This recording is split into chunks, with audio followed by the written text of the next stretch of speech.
This is the Smart #5, which I'll call the Smart 5 for the duration of this little review. Now, we've driven about 1,500 kilometres in this to Italy. We're currently up a mountain. And so I thought I'd give you a little mid-trip review, really, of how this has performed for us. Now, I always do road trip videos, and there will be road trip videos, of course, for this trip. But I just thought it might be quite useful to tell you what I think of the car so far. I've got to say, so far, it's been really impressive, apart from one really, really big issue.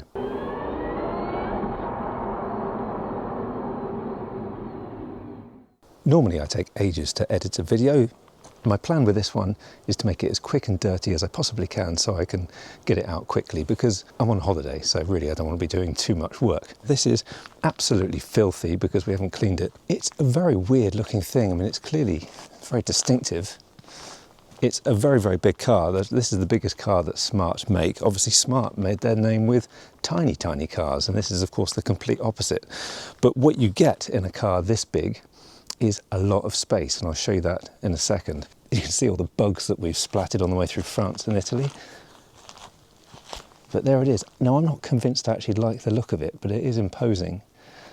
And it's certainly interesting. I mean, it doesn't really look like anything else out there. This is 1,920 millimeters width. You've got a height of 1,705 millimeters and 4,695 millimeters in length. You have a wheelbase of 2,900. So it's a big car. And most of the time, actually, it doesn't feel that big. And that's really down to the way it drives. It actually drives really well for a car this big. There's very little body roll, and it just feels really planted to the ground. And it's actually, would I say a pleasure to drive? I wouldn't say a pleasure to drive, but it's pretty good. The only big car I think that I've driven that's better than this is the BMW iX. But this still feels really good, really assured on the road, and actually, yeah, it's been pretty good.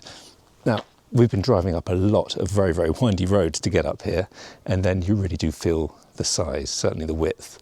But generally, most of the time, it's pretty good. A weird looking thing. But first of all, let's look in the boot. And you do have to stick your finger in the A-hole. Many reviewers may have said that, but I first heard that on Electrifying, Nicola Hume, who's fantastic. So her review said, stick your finger in the A-hole, and whenever I think about that, it makes me chuckle. So anyway, you've got a massive boot. Now, I've removed the parcel shelf. I've just tucked it down there just to squeeze all our stuff in because we have quite a lot. I've removed the false floor as well, so I'm really sort of maximising the space. But you've got 630 litres of space with the back seats down. That extends to 1,530.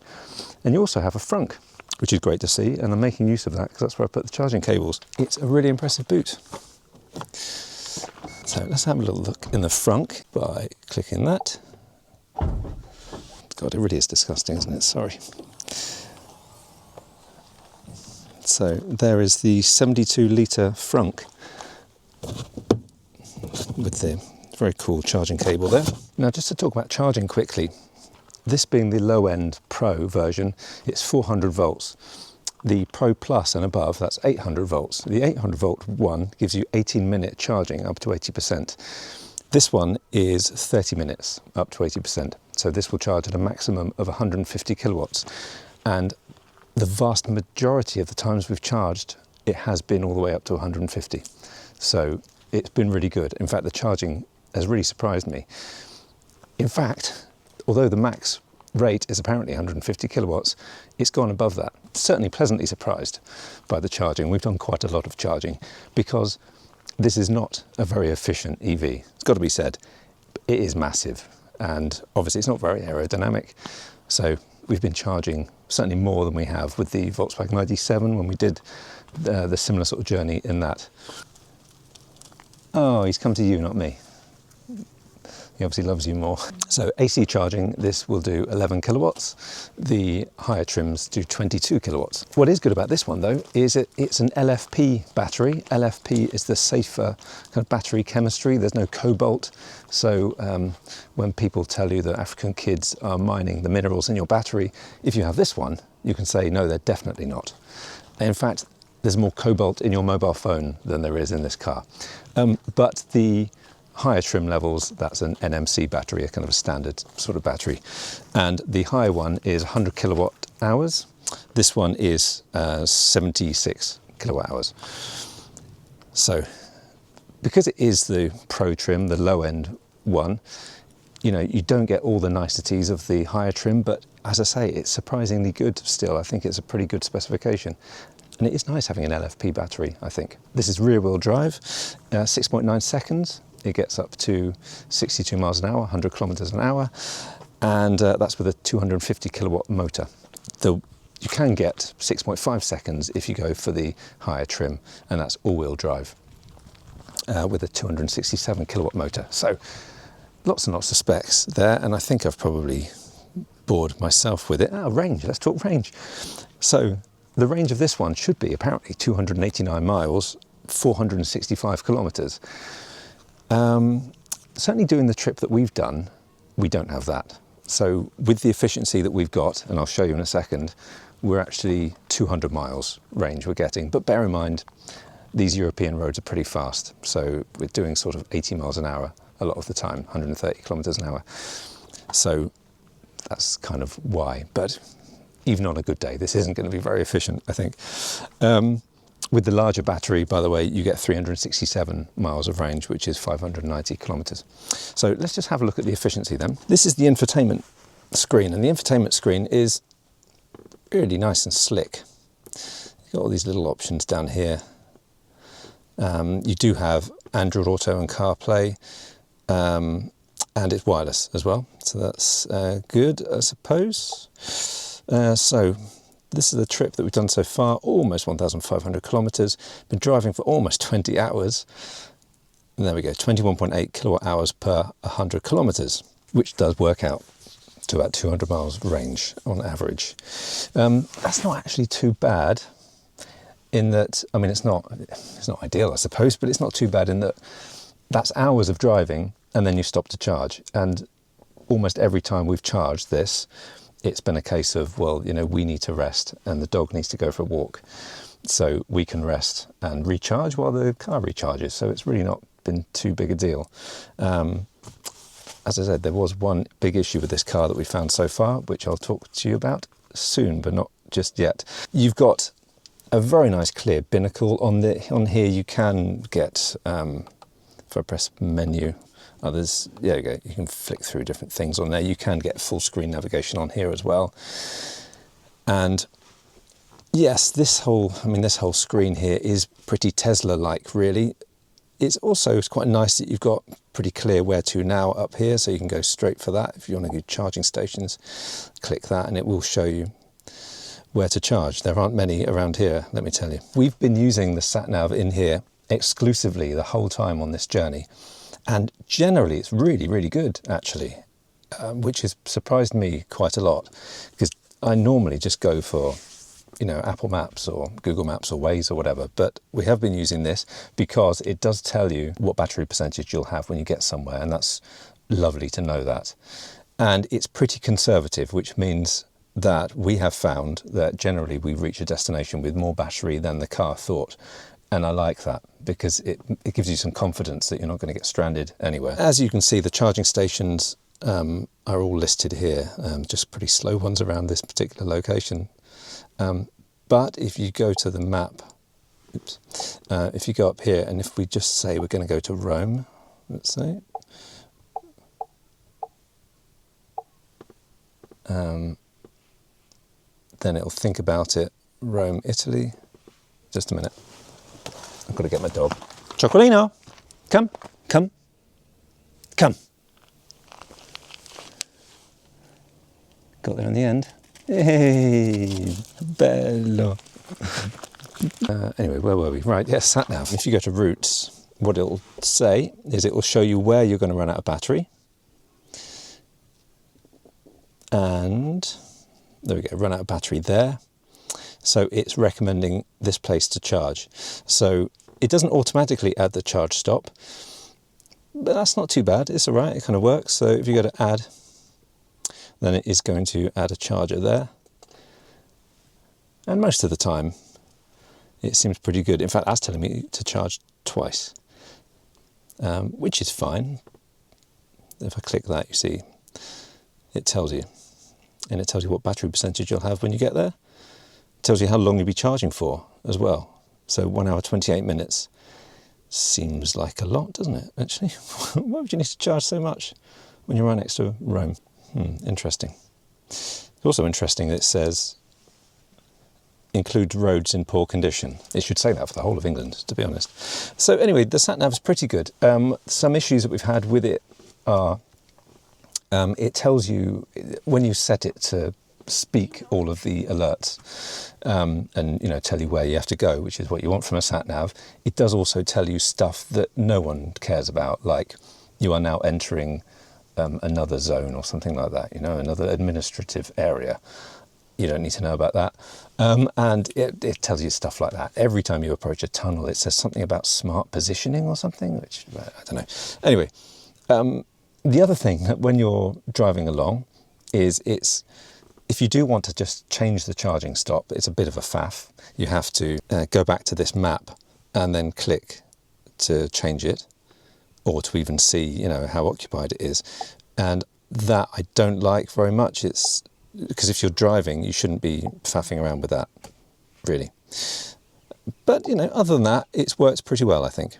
And the infotainment in general, I've found to be pretty good. If I click that, there we go. You've got this little lion mascot, and then you've got different options like air quality, like smart air deodorization, things like that, which will just open the windows automatically and blast the air. Just to say that the screen, I mean, it's a lovely big screen, is in the middle. The higher trims, you also have a screen over there for the passengers. The audio quality is absolutely fantastic in here. We haven't really had too much of a chance to try it out because our daughter has been listening to her headphones in the back, like watching movies and stuff like that, so we didn't want to put the music too loud to disturb her. But when we have, on the occasions we have, it's really, really good. And I don't know whether the speakers are better in the high-end trim, but they probably are. But if this is anything to go by, then it will be pretty amazing. Almost as good probably as a Tesla Model 3. I think that's probably the best audio that I've experienced recently. Also the BMW iX was very good. So it's up there anyway. Really impressive. And I think that's probably enough of the infotainment, although I'll just show you the if I go to that, then you can see you've got all these apps on here. Smart modes, by the way. You've got all these different things like camping mode, car wash mode, rest mode, entertainment mode. I don't know actually what any of these do particularly. Well, camping mode is so you can just sleep in the car, of course, if you wanted to. Car wash mode, I think, probably folds in the mirrors and stuff like that. Pet mode, we have used. Pet mode is obviously so you can just leave your pet in the car and you can then lock the car, walk off, and it will keep the air conditioning going to keep your dog or whatever cool or warm enough. Unfortunately for us, it didn't seem to go below 22 degrees and we were parked in the sun, so actually I really wanted it to be much cooler for Chocolino, and it didn't seem to let me do that. So that's a weird quirk. Maybe there's a setting that I've missed, but I don't think so. So that was weird. But still, it is good to have pet mode. It's one of those things that I've always loved about Teslas, and not enough cars do it, so it's great that it has it. You also have seat heating, so you've got heated seats on the front, and you can also press the buttons on the side there, and also seat adjustments. You can do that on the screen as well. And although this is all touchscreen, that kind of drives me crazy much of the time. You know, you can go kind of quite quickly into the different options. And clearly they've sort of prioritised fun for this car. I suppose that's sort of the smart brand, isn't it, really? There's lots of little fun things like that. The rear camera is up here, brilliant position for it, because, I mean, you can see how dirty the rest of the car has got, and this isn't. The quality is still fantastic on here. There we go. So if I go to 2D, there we go. So there's the camera quality. It's really good. You can do parking, you can let it park for you and things like that, although I haven't actually done that yet. You've got seat controls here, so you can go, you know, back and forward and up and down and all that, and you also have lumbar support down there. I don't know why all the seat controls can't just be down here. I'm not sure why they've got to be on the door. You do have user accounts as well, so different driver profiles. So we're set to driver profile 3. If I press driver profile 2, then my seat will start moving. So you can obviously save all that. And to unlock the door, you have to use a button, which kind of annoys me. I don't know what's wrong with just normal handles. Why did we have to start using buttons? And I don't know if there's a manual release somewhere. Yeah, just in there's a manual release. But the cabin itself, I think, is really, it's very comfortable for a start. Masses of headroom. I just keep on going, look, like that. And it's, given the amount we've been driving, I think both my wife and I have found that it's just a joy, really, to sit in here and to travel in here, as either as a passenger or a driver. It's lovely. Now, one thing, of course, to say is that it's got all the usual driver assistance stuff, which drives me mad, like the speed limit warning and things like that, which was far too loud when I first got in the car. But I was able to turn that down a little bit, at least. But it is something that you've got to turn off every time you get in the car if you want to turn it off. I do want to turn it off because the car, much of the time, that's unfair, isn't it? Much of the time it knows what the speed limit is, but sometimes it doesn't, and then it just keeps beeping at you, and that drives me crazy. And all modern cars are the same. But to turn that off, you've got to go to car, driving assistance, safety, I think it's assistance, isn't it? And active speed limit warning. So you've got to turn that off there. Confirm. But it doesn't do it, first of all. You've got to do it twice. And I do not know why. Adaptive cruise control, it has, and I've used it and it works okay, although it's a little bit too quick, kind of jerky when a car cuts in front, which happens in Italy quite a lot.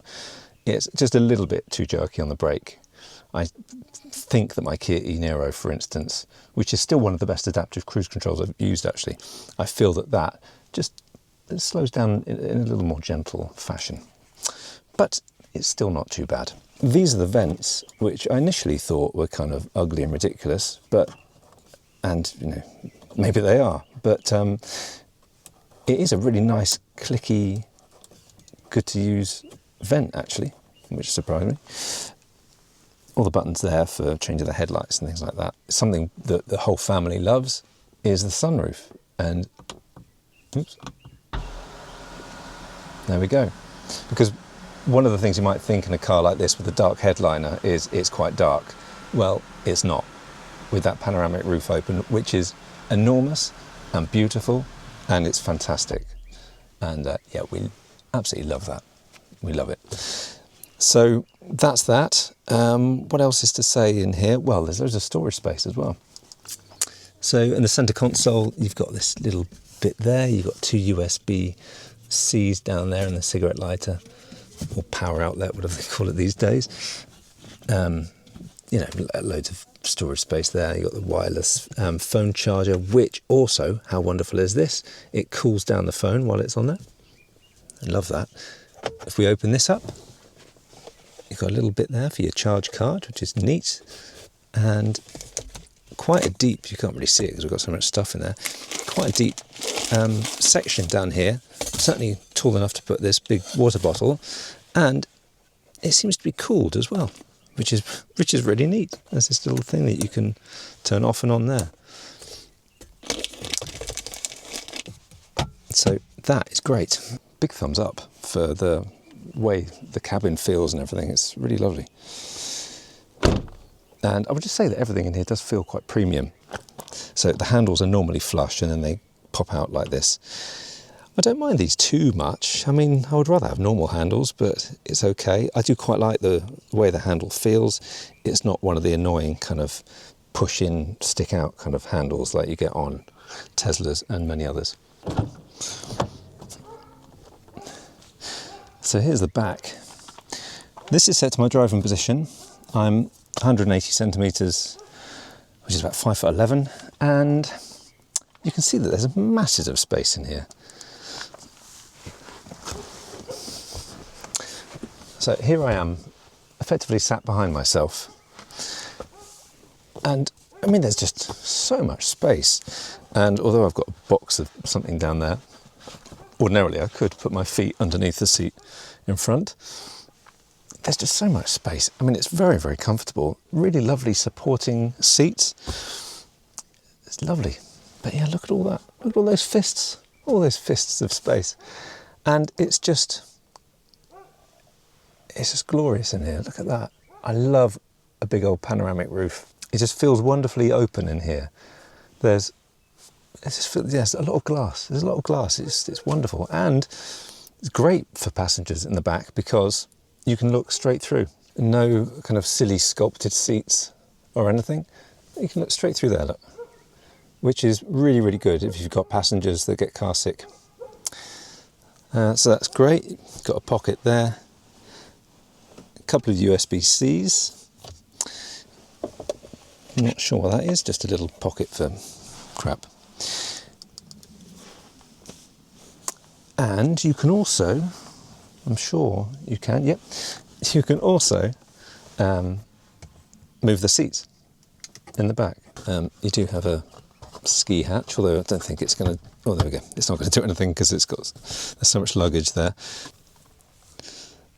This is all quite neat for storing stuff, I suppose. And I like this little concealed cup holder thing in there. It's great. My daughter would normally complain quite a lot on a long journey, and she hasn't on this one. And part of that, I think, is just because this is such a good car for travelling long distances in terms of the comfort. Anyway, it's really good. So, yeah, full marks, I would say. If you are the kind of family that wants a really big, comfortable EV, then I would say this is a really good choice, actually. This is a press car from Smart, and I haven't used the app. I did download it, but I couldn't connect it, so I can't tell you what that's like. Probably, I mean, judging by the rest of the car, it's probably pretty good, because this is quite close, really, to the Tesla experience. You've got to admit that Tesla is still the best in terms of the whole package app and connectivity and sort of infotainment and all of that, with a big proviso that this has CarPlay and Android Auto, and of course Tesla doesn't. So Tesla is still, I think, the best in that respect. But this is pretty good, and I imagine the app is as well. Let me know if you've got a Smart. Tell me if it's good, the app. So I mentioned earlier that we had a big problem with this car. Our last charging stop, plugged in and it wouldn't charge, had a connection error. So then I thought, oh God, all right, the charger's busted. So I went to another charger, same thing. And then another one, same thing. And there was a weird clicking sound coming from the charging flap area. So I thought, oh God, it's the car, isn't it? I even called up the charging network and they said that everything was working fine. Now what happened is I locked the car, went off, came back to the car, and then the car was kind of restarting at that point. So everything was black, and I thought, oh God, is the car completely dead? But then it started up eventually, and then I plugged in, and then it started charging. So it seems to be a bit glitchy. I wasn't able to find out how to reboot the car, but luckily it rebooted itself. So that's the one issue we've had. Now, you do get software updates on this car, the over-the-air updates. So it could be that it just needs one of them. System, check for updates. I'm obviously not going to do an over-the-air update here in the middle of nowhere. That would be madness, wouldn't it? There isn't one anyway. So we've got the latest version. So hopefully it's just an issue that they can sort out with software. And yeah, otherwise it's not going to be a very fun journey, is it, if we get that happening more than once? So that's the big issue with this car. But really, that's the only thing I can really think of. I mean, there's little niggly things, I suppose. The consumption I would like in miles per kilowatt hour, but I can't work out how to change that. I mean, I'm fine with it being kilometres here, but in England, I mean, miles per kilowatt hour makes much more sense, I think. This is £39,800, which sounds like a lot, doesn't it? I mean, it is a lot, but actually it's pretty competitive. When you compare it to the Kia EV5, for instance, which is only a little bit cheaper than this, and I don't think feels quite as special as this, to be honest. So I think I'm going to leave it there. That's my quickish review of the Smart 5 after driving it all this way down to Italy. I think it's really impressed all of us, actually. What do you think of the car, darling?